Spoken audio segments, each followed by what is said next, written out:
Hello வணக்கம், இது உங்கள் சிவி சொல்லர் எப்படி இருக்கீங்க? இன்னைக்கு பார்த்தீங்கன்னா பயங்கரமான சூப்பரான ரொம்ப ஃபன்னியாக வந்துட்டு இன்னைக்கு விஜய் சேதுபதி அவருடைய எபிசோட் ஸ்டார்ட் ஆச்சு.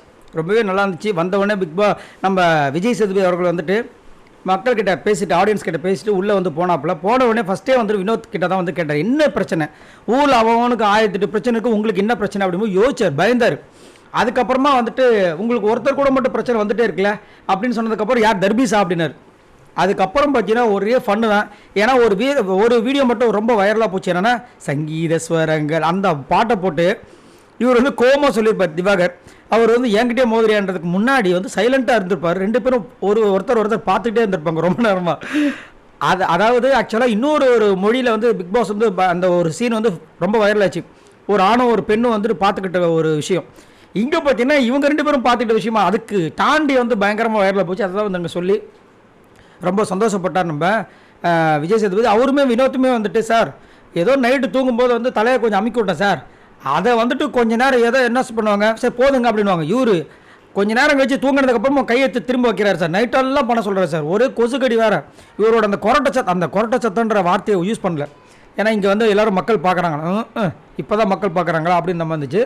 ஆனால் அதுக்கப்புறமும் பார்த்தீங்கன்னா இந்த கொரட்டை சத்தத்தால் நாங்கள் வந்து வெளியே வந்து படுத்துக்க வேண்டியதாக இருக்குது அப்படின்ற மாதிரி சொன்னார். அதுக்கப்புறம் திடீர்னு நைட் நேரம் எழுந்திரிச்சு, இது நான் தனுசு ராசி எனக்கு பொண்ணு பாருங்கன்றார். நான் என்ன அவங்க அப்பாவா சார் அப்படின்னு சொல்லிட்டு சொல்லி பயங்கரமாக இருந்துச்சு. இதில் ஆனால் வந்துட்டு யாருக்கு என்ன பெனிஃபிட் இருக்கோ இல்லையோ, இந்த செக்மெண்ட் முடிஞ்சவொடனே வந்துட்டு நம்ம திவாகர் வினோத் கொய்யை பிடிச்சிட்டு ரொம்ப அப்படியே ஹாப்பியானாப்புல. ஏன் அப்படின்னா பிக் பாஸ் வரதுக்கு காரணமே பேரும் புகழும். சம்பாதிக்கிறது இன்னொரு பக்கம், ஆனால் அந்த பேரும் புகழ் ரீச் ஆகணும், மக்கள்கிட்ட ரீச் ஆகணும்.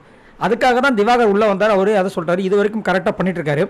அவர் பண்ணதில், அதாவது வாலண்டியராக வந்துட்டு கேமரா பார்த்து பண்ணதில் எதுவுமே ரீச் ஆகலை. எதர்ச்சியே இவங்க ரெண்டு பேருக்கு நடந்த அந்த காம்போ பயங்கரமாக ரீச் ஆச்சு. இன்றைக்கி நான் வந்து ஒரு இடத்துக்கு ப்ளே பண்ண போனேன், ஷட்டில் விளையாடுறது எனக்கு ரொம்ப பிடிக்கும்னு. அங்கே எங்கள் ஃப்ரெண்ட்ஸ்லாம் வந்துட்டு பிக் பாஸே பார்க்குறதில்ல, ஆனால் இதை மட்டும் வந்துட்டு சொல்லி சிரிச்சிட்டு இருந்தாங்க. ஸோ இது வந்து உண்மையிலேயே பெரிய ஜாக்பாட் நம்மளுடைய இவருக்கு திவாகர்ன்றதில் மாற்றுக்கிறது கிடையாது. ஏன்னா அவர் வந்துட்டு ரீல்ஸை போட்டு அது வைரலாகிற வரைக்கும் அவர் வந்து ரொம்ப ஆவலாக இருப்பார். இது வந்து நினச்சி பார்க்காம வந்துட்டு ஒரு பண்ண பர்ஃபார்மன்ஸ் டபான்னு வந்து வைரலானவொடனே அதை வந்து விஜய் சேதுபதி அவர்கள் அங்கே அவங்க முன்னாடி சொன்னோடனே அவருக்கு வந்து ஒரு சந்தோஷம். அந்த பிரேக்கில் பார்த்தீங்கன்னா அவர் கையை பிடிச்சி சிரிச்சுக்கிட்டே இருக்கார். இவர் என்னையா சொல்லியா அப்படின்றாரு. திரும்பவும் சிரிக்கிறார். எப்படி சார், எப்படி நம்ம ரீச் ஆகணும்னு அவருக்கு அது பெருசாக தெரியல. யாருக்கு, வினோத்துக்கு வந்து பெருசாக தெரியல. ஆனால் நம்ம திவாகருக்கு அது பெருசாக தெரியுது. அதாவது ஒரு சில பேருக்கு வந்துட்டு பணம் பெருசாக தெரியாது, ஏன்னா அவங்களுக்கு அதை பற்றி இதுவாக இருக்காது. ஆனால் ஒரு சில பேருக்கு பணம் தான் வந்து லைஃபாகவே இருக்கும். அந்த மாதிரி ஒருத்தவங்களுக்கும் ஒரு விஷயங்களுக்கும் அதில் புகழ் வந்துட்டு நம்ம திவாகருக்கு ரொம்ப பிடிச்சது. அது வந்து அவருக்கு இப்படி ஒரு வகையில் அமைஞ்சது உண்மையிலேயே அவருக்கு பெரிய ஒரு ஜாக்பாட்டாக தான் இருக்குது. ஸோ நீங்கள் உங்களோட கருத்து சொல்லுங்கள். உங்களுக்கு இந்த காம்போ எவ்வளோ பிடிச்சிருக்கு? இந்த பிக் பாஸ் சீசன்லேயே நிறைய பேர் பார்த்தீங்கன்னா எனக்கு எதுவுமே பிடிக்கலங்க, இந்த காம்போ மட்டும் பார்த்தா போதும் அப்படின்ற அளவுக்கு சொல்கிறாங்க. உங்களோட கருத்துக்களை சொல்லுங்கள். இந்த மாதிரி நிறைய அப்டேட்ஸ் உங்களுக்கு காத்துட்டு மறக்காம சப்ஸ்கிரைப் பண்ணுங்கள். பாய் நண்பர்களா.